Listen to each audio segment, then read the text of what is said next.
한국가스공사 2026년 상반기 실적을 스루포트 회계로 분석하고 연말 매출액 및 손익분기점을 예측해 보도록 하겠습니다. 매출은 4.8% 감소했고 영업이익은 16.9% 증가했습니다. 가공비 배부 재고자산 회전율은 26.5회전으로 예상되고 PBR은 0.37 낮은 상태입니다. 하반기 실적 하락 예상이 됩니다. 한국가스공사 사업계획입니다. 본사는 대구광역시 동구 첨단로 120 신서동. 한국가스공사는 천연가스를 도입 및 판매하는 기업으로서 해외 천연가스 생산지로부터 LNG를 도입하여 전국 배관망과 탱크로리 등을 통해 국내 발전사 및 도시가스사로 가스를 공급합니다. 그리고 국내 가스 수급 안정성 확보를 위해 해외에서 자원개발 및 LNG 생산 사업 등을 추진 중입니다. 또한 탄소 중립 및 저탄소 친환경 에너지 시대를 맞아 LNG 벙커링, 해외 가스 투 파워, 냉열 등 신규 LNG 사업 발굴을 진행하고 있다고 소개하고 있습니다. 미리 결론 같은 말씀을 드리면 산업통상자원부는 사전요금 승인제를 폐지해야 할 것이다. 공공이라고 가격 통제를 한다는 것은 공산주의를 연상케 합니다. 가격을 통제하지 말고 재고 관리를 거꾸로 통제하라. 전국 도시가스 공급망 대리점 성격들입니다. 수도권하고 이 강원권이 상당히 많은데요. 코원 에너지 서비스 주가 비상장 기업으로 알고 있습니다. 서울 지역은 강남, 강동, 송파구, 또 서초구 일부하고 경기는 과천, 성남, 하남, 광주, 이천, 여주시까지 상당히 넓게 대리점을 하고 있고 예스코라고 중구, 광진구, 송동구, 동대문, 중랑구 등 이렇게 되어 있습니다. 강원권이 있고 충청권이 있고 상당히 대리점들이 상당히 많이 있네요. 영남권도 있고 대성 쪽이 하고 있고 그 다음에 호남권에서는 서울 쪽에서 많이 못 들어본 그런 대리점들이 쭉 나와 있습니다. 주가는 36,600원으로 1년 전보다 9.1% 하락했고요. PBR은 0.37 상태입니다. 장부가 정도 한 9만 원대 정도는 돼야 되지 않을까 생각을 합니다. 실적들은 좀 올라가고 있는 거로 나와 있습니다. 5% 이상 주주는 정부가 26.15%를 가지고 있고 한국전력이 20.5%, 국민연금이 5.8%, 그 다음에 외국인이 12.6%를 가지고 있는데 JP 모건, 골드만삭스가 눈에 띕니다. 스루포트 회계로 분석한 결과입니다.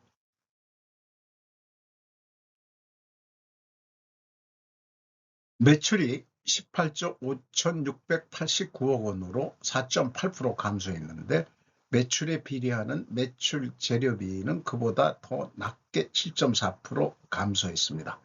그 갭이 마이너스 2.6%이기 때문에 여기서 우리는 원재료 수입 가격이 하락했다 이렇게 추론할 수 있습니다.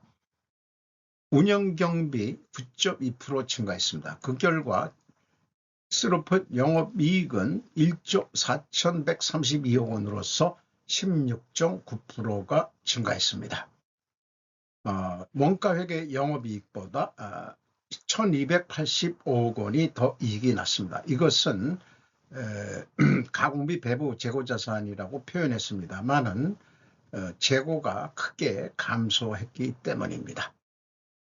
영업이익률 7.6%로 1.4% 상승했습니다. 연간 재고 회전율은 26.5회전으로 예상이 됩니다. 원가회계 영업 손익상으로는 영업이익이 1조 2,848억 원으로 20.2%가 증가했습니다. 여기서도 매출 원가가 매출 감소액보다도 더 감소했기 때문에 매출 총이익이 17.6% 증가했고 판매관리비는 2.1% 증가한 결과 영업이익이 20.2% 증가한 것으로 나타납니다. 재고자산 명세입니다. 제품, 원재료, 그 다음에 저장품, 그 다음에 미착품 이렇게 되어 있는데 LNG 자체를 원재료로 인식하는 것은 한국가스공사가 자기네들이 제조업이라고 주장을 하는 거지만은 별도로 LPG를 수입해서 파는 그 SK가스 같은 경우 또 이완 이런 데가 있죠. 이런 데서는 다 상품 처리를 합니다. 그 액화로 운송을 해가지고 저장도 액화 상태에 있다가 공급할 때 또는 탱크로리 등으로 운송을 한 다음에 다시 그 대리점에서 도시가스로 그 파이프 배관으로 판매를 할 때 이럴 때 기화되는 거기 때문에 원재료라고 보기는 좀 어렵지 않느냐. 원재료라 그러면 어떤 형태가 뭐 크게 변해야 되는 건데 단지 액화 상태가 기화 상태로 변환되는 것이 원재료라고 얘기할 수 있느냐. 저는 이렇게 생각하는 바입니다. 그래서 분석을 제품과 그다음에 원재료 요거를 한꺼번에 봐가지고 가공비 배부 재고자산으로 인식을 했습니다. 1조 2,886억 원으로 연초보다 무려 1조 5,760억이나 감소했습니다. 전년도에는 1조 9천억 원, 거의 2조 원가량이 감소를 했습니다. 그러니까 원재료 재고가 크게 지금 상반기 중에는 지금 떨어지고 있고요. 이런 전년도에도 동일한 추세가 나오기 때문에 재고를 비축하는 것은 하반기 때 열심히 그 LNG를 사들이는 것으로 그렇게 전략상 하고 있는 거 아닌가 그런 생각을 해보게 됩니다. 자, 상반기에는 매출이 5% 감소했는데 재고는 55%나 크게 감소를 시켰습니다. 전년도에도 거의 동일한 수준이기 때문에 이런 재고 관리를 하고 있다. 이렇게 해석이 됩니다. 비용의 성격적 분류 분석 내용입니다. 제품의 증감 마이너스 99억 2,400만 원은 재고가 증가했다는 뜻이고요. 원재료의 사용액, 상품의 사용액이라고도 볼 수 있겠죠. 15조 8,427억 원, 7.1% 줄어들었고요. 두 가지를 합친 MC 매출원가 재료비는 15조 8,327억 원으로 7.4% 감소했습니다. 운영경비는 1조 4,513억 원으로 9.2% 증가했습니다. 운영경비에서 판매관리비 1,862억 원을 뺀 1조 2,650억 원이 현장 운영경비가 되겠습니다.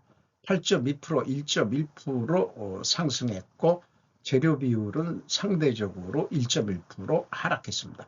여기서도 우리는 원재료 가격이 하락했다고 2차 추론을 해볼 수 있습니다. 재고자산 입출 교차 검증을 해봤습니다. WCA로 하면은 그 WC 좀 검증하기가 용이합니다. 총 입고 비용이 총 제조 비용하고 똑같은 거고요.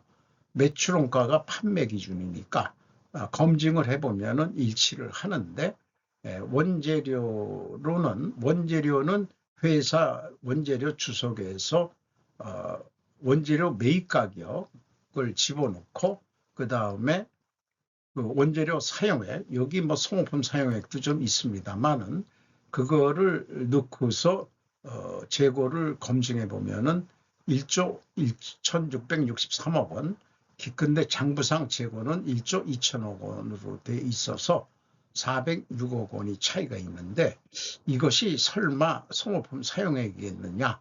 갭이 있습니다. 그리고 여러 운영 경비 중에서 지급수수료 1,863억 원 나가서 115억 원 증가했고 수도광열비는 거꾸로 줄어들었고요. 수선비는 별로 들어가는 게 없죠. 이렇게 되어 있습니다. 그리고 이 기타 비용이 4,328억 원이나 되는데 이 안에 정산액이 들어가 있다고 소개를 하고 있습니다. 1단계 재고자산의 변동 검증에서 제가 원재료를 그 상품으로 인식을 해서 했기 때문에 갭이 1조 5,859억 원인데 그 차이가 바로 원재료의 증감액이 되겠습니다. 일치함으로 그 PQ 총 제조비용 또 일치를 합니다. 그리고 현금 흐름표 기준 일치했으면 좋겠는데 올해 상반기에는 1억 5,500만 원이 차이가 있습니다. 현금이 덜 들어왔다는 얘기죠. 현물이 1억 5,500만 원 어디로 날아갔다. 이런 얘기가 되겠고요. 전년도에는 500만 원 차이가 납니다. 영업이익과의 원가회계 영업이익과의 차이 1,284억 원은 재고 감소액 1조 5,760억 원에서 가공비율을 곱하면 1,284억 5,300만 원 검증이 되겠습니다. 인건비 2,110억 원으로 3.5% 증가했습니다. 직원 수는 4,367명으로 195명이 증가했습니다.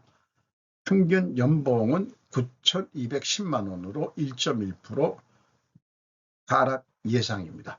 아마 신입사원, 저임금 신입사원이 들어와서 영향을 미쳤을 것이라고 생각합니다. 이런 기업에서는 노동생산성 이런 거를 좀 언급하기가 좀 어려울 것 같아요. 노동생산성 이런 거는 조립산업 정도에나 어울리는 그런 거 아니겠느냐 이렇게 생각을 합니다. 병행평가지표로서 재고 회전율이 26.5회전 상당히 더블로 상승했고요. 그 다음에 슬픈율은 2.41% 상승했습니다. 어쨌든 동일 방향이면 투명하게 가정을 합니다. 영업구매 평가지표로 매출 채권 수금 속도 6개월에 4.4회전, 그래도 수금 속도가 빨라졌는데 매입 채무 지급 속도도 빨라졌습니다. 이것은 매입 채무 지급 속도가 빠른 것은 역시 LNG 수입을 위해서 LNG 생산국에 거의 선금을 주다시피 해서 사오는 것이라고 보시면 될 것 같습니다. 두펑 ROE 자본회수율 22.9%로 2.2% 상승했습니다. 앞서 얘기한 대로 두 가지 지표가 모두 상승해서 회계투명성 가정을 세우는데 이를 입증하려면 원재료 가격이 하락해야 되고 판매 가격은 인상이 돼야 됩니다. 그리고 또 하나 필연적으로 존재할 다른 결과를 찾는다면은 물량, 이게 뭐 톤당으로 톤당 뭐 주라고 얘기를 하던가 그러는데요. 이 물량으로도 재고 회전율이 상승했어야 될 것입니다. 그래서 원재료 가격이 하락했느냐? 거꾸로 3.6% 상승했습니다. 그리고 제품 가격은 주택용, 업무 난방용, 동절기, 일반용 동절기가 있고 산업용 동절기가 있습니다. 주택용은 가격을 동결했고요. 업무 난방용은 2% 가격을 내렸고 동절기에는 안 내렸고 일반용은 그 다음에 산업용은 동절기에 2.1%를 내렸습니다. 2025년부터는 계절별 가격 차등은 안 두는 것 같습니다. 참고적으로 제가 최근에 대리점인 예스코를 했는데 지금 여기에 주택용이 대리점을 통해서 나간다면 20.85로 팔았다고 그러는데 이 예스코 구입 가격은 17원 86전입니다. 그리고 판매 요금은 21원 98전이고 매출 마진이 4원 12전입니다. 매출 마진율은 18.7%, 거의 20% 가까이 되는데 그게 유통구조가 그래도 이 LNG는 유통구조가 복잡하지가 않아가지고 그나마 시민들이 나름대로 싸게 소비를 하고 있다. 뭐 이렇게 인정을 해야 될 것 같습니다. 여기 참고적으로 도시가스 요금 예스코는 0.2% 판매 가격을 내렸습니다. 하반기 LNG 수입 단가 상승했던 영향으로 영업 실적 하락이 예상됩니다. 그런 것들은 이란 전쟁으로 그 효과가 나오는 게 하반기에 영향을 받지 않겠냐 이렇게 생각합니다. 또한 업무용과 산업용 공급 가격을 인상하지 않는 한 영업이익이 팍 줄지 않겠냐 이렇게 생각이 되네요. 예상이 됩니다. 지금까지 논의한 것들을 요약을 했습니다. 그래서 투명하게 가정을 하려면은 원재료 가격이 하락해야 되고 판매 가격이 인상이 돼야 되는데 원재료 가격 거꾸로 상승했고요. 판매 가격은 거꾸로 또 하락했습니다. 입증이 실패하게 됩니다. 왜 이런 반대 현상이 나겠느냐? 그 원인이 무엇이냐? 우리는 원인을 찾는 그런 능력이 있어야 되는데 단순한 LNG 제품 하나, 상품 하나만 가지고도 이렇게 참 입증하기가 어렵네요. 뒤에 근본적인 원인이 이 정산제도 아니겠느냐 이렇게 좀 일단 원인 가정을 해봅니다. 그래서 이렇게 표현을 해봅니다. 원재료 및 판매 가격 추이, 회계 투명성, 입증 실패 주요 원인 아니냐.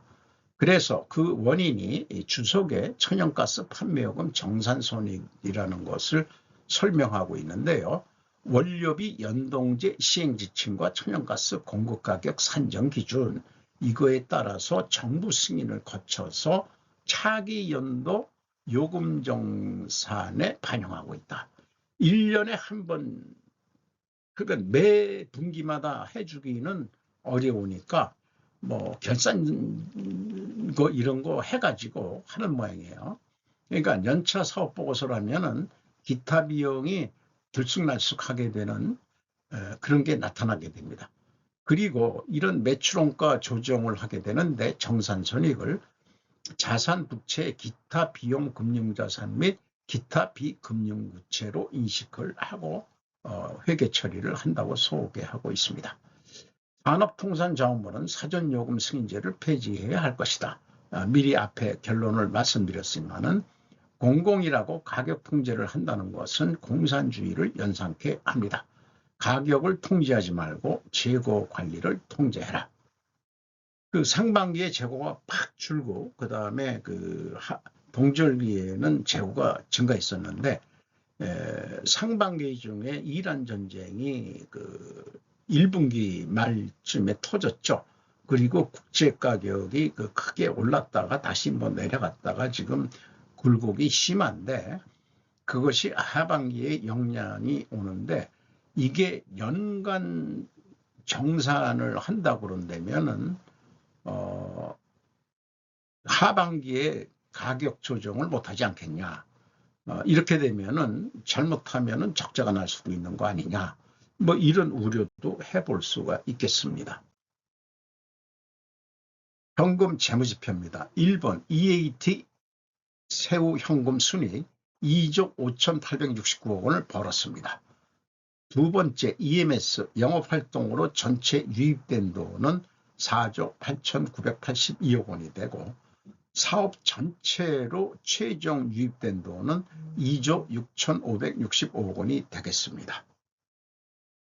자유현금으로는 채권자한테 2조 4,675억 원을 갚았습니다. 그럼에도 불구하고 이자부채 레버리지율은 79.4%. 이자부채가 엄청 많이 가지고 있는 거죠. 일반 기업이라면 이미 경영권을 뺏겼을 겁니다.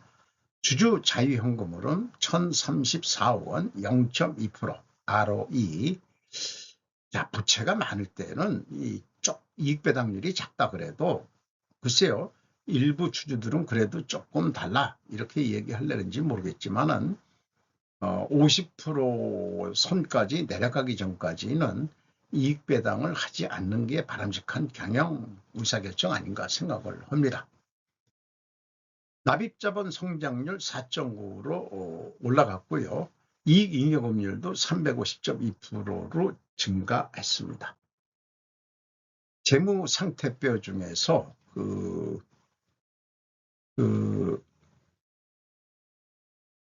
매출채권 좀 줄어들었고요. 그 다음에 비유동 금융자산, 여기 아마 정산할 때 쓰는 계정인데 2조 8,784억 원, 697억 원이 증가했고 그렇습니다.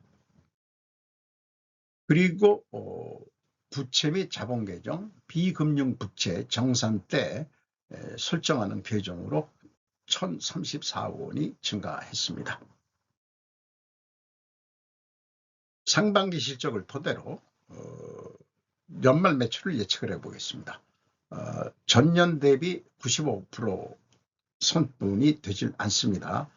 이만큼 가스를 안 쓴다는 얘기는 지금 경제 성장률이 안 좋다 하는 상징적인 요소로 보입니다.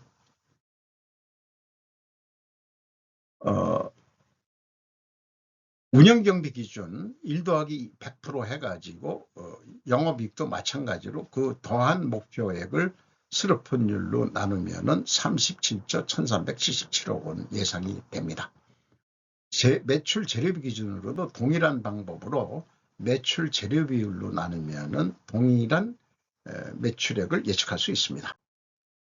전년도도 동일한 방법으로 제가 예측했다면 39조 원을 예측했을 텐데 실제 판매는 34조 원이라서 무려 갭이 14.6%나 갭이 납니다. 너무 높게 제가 예측을 했었을 거예요. 한 두 자리가 5% 이상이라도 넘으면은 뭐 점쟁이라고 할 수도 없고 이것은 엉터리다 뭐 이런 식으로 얘기할 수밖에 없겠죠. 그러니까 하반기에 오히려 소비가 줄고 있다. 겨울, 여름보다도 그런 이상한 얘기가 나오게 되겠네요.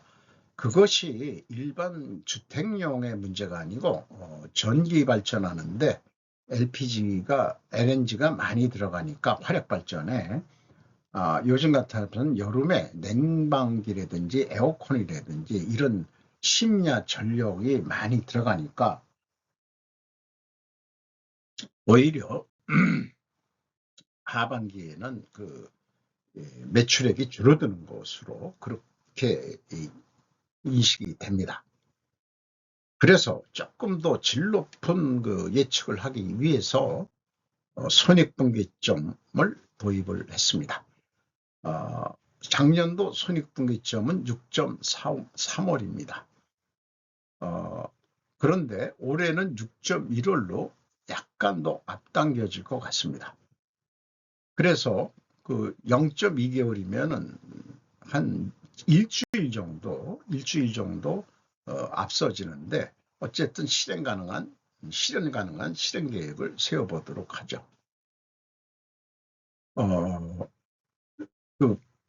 1 더하기 100% 하면은 전년도에서는 너무 높게 예측을 하게 됐는데 일단 그대로 따랐어요. 음, 그래 놓고 37조를 하겠다고 회사한테 약속을 해 놓으면은 한 2조 6,887억 원 이익이 나는 거로 예상이 되는데, 요거를 좀 더 줄이려고 그랬더니 매출 달성 시기가 좀 더 11점 몇 월 달로 더 떨어지더라. 이래서 아니 실현 가능할 수도 있겠다 하는 생각으로 해서 그냥 했는데요. 그리고 손익분기점은 6월 달이 끝나면 하반기부터는 파는 대로 재료비만 빼면은 남는 장사가 됩니다. 그래서 재고 회전율이 26.5회전 예상이 되는데, 그런데 하반기에 잘 안 팔리니까 26회전까지만 한다. 그러면은 매출액이 36조 2,508억 원 줄어들어서 영업이익은 2조 5,800억 원 남는다. 하반기 매출 감소를 이 앞에서 조정하기보다는 재고 회전율로 한 25회전 정도 해보려고 그랬는데 26회전 한다고 봤습니다. 원가 회계는 재고가 상반기 하반기에 크게 차이가 있는데 50% 감소했을 때하고 50% 증가했을 때하고 각각의 매출 원가를 생각해 봐야 되고요. 재고가 50% 감소했을 때는 이게 무슨 톤당 가격이라고 얘기한다면은, 아니면 뭐 발전회사의 뭐 땡크롤이 한 대당 가격이라고 한다면은 3,780만 원에 팔아야 되는데, 재고가 증가했을 때는 3,650만 원에 팔아도 동일한 목표 이익은 얻을 수 있습니다. 이게 원가 회계의 아주 고질적인 마녀 같은 유혹이죠. 마약 같은 유혹입니다. 그러나 영업 쪽에서 한전 발전회사에서 그 브릭다운해서 좀 주세요. 우리도 결제를 내야 되니까. 그래서 이 한국가스공사에서 한국전력한테 견적서를 이렇게 브릭다운해서 제출합니다. 약간 부풀리죠. 재료비 3,170만 원입니다. 가공비 250만 원, 조금 깎았습니다. 판매관리비 37만, 이것도 조금 줄였습니다. 이것은 역으로 재료비만 쫙쫙 올려놓고 마진도 250만 원 뿐이, 뭐 우리가 남입니까? 우리 주식 투자한 주인이나 마찬가지인데 한전한테 싸게 넣겠습니다. 얼마요? 3,770만 원. 우수리 때 3,700만 원 해. 알았습니다. 이래서 납품을 하면은 땡크롤이 한 대당 176만 7,700원 남습니다.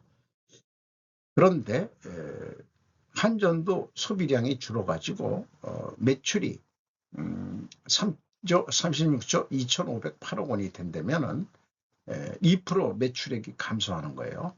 그러면은 동일한 매출 원가가 적용된다면은 영업이익이 약간 더 줄어드는 것으로 이렇게 원가 회계상으로도 예측은 해봅니다.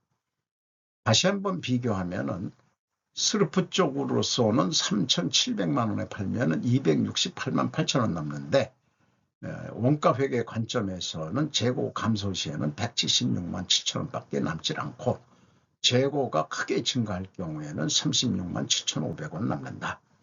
그런데 동일하게 매출액이 줄어들었을 때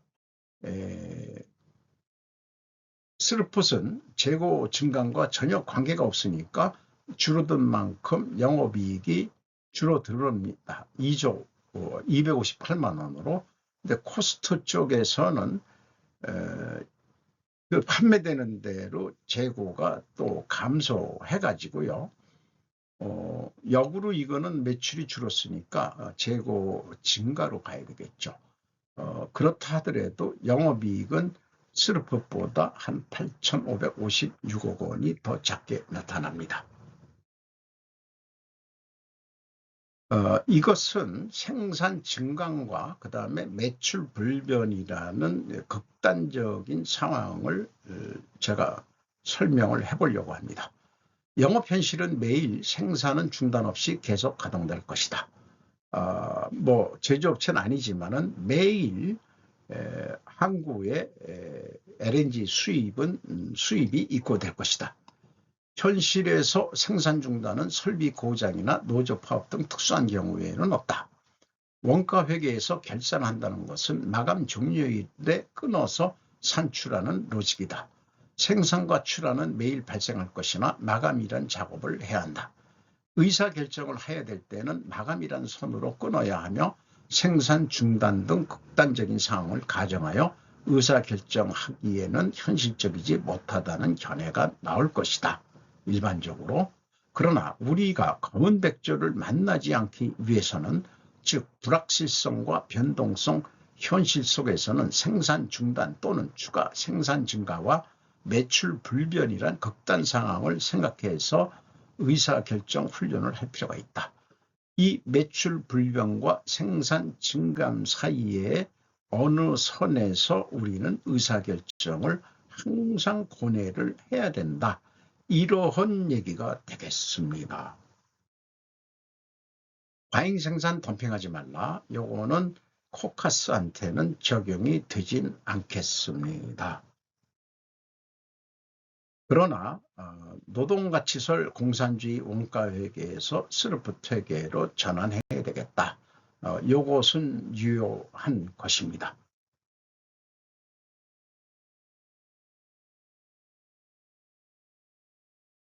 오늘도 좋은 하루가 되셨기를 바랍니다. 바이.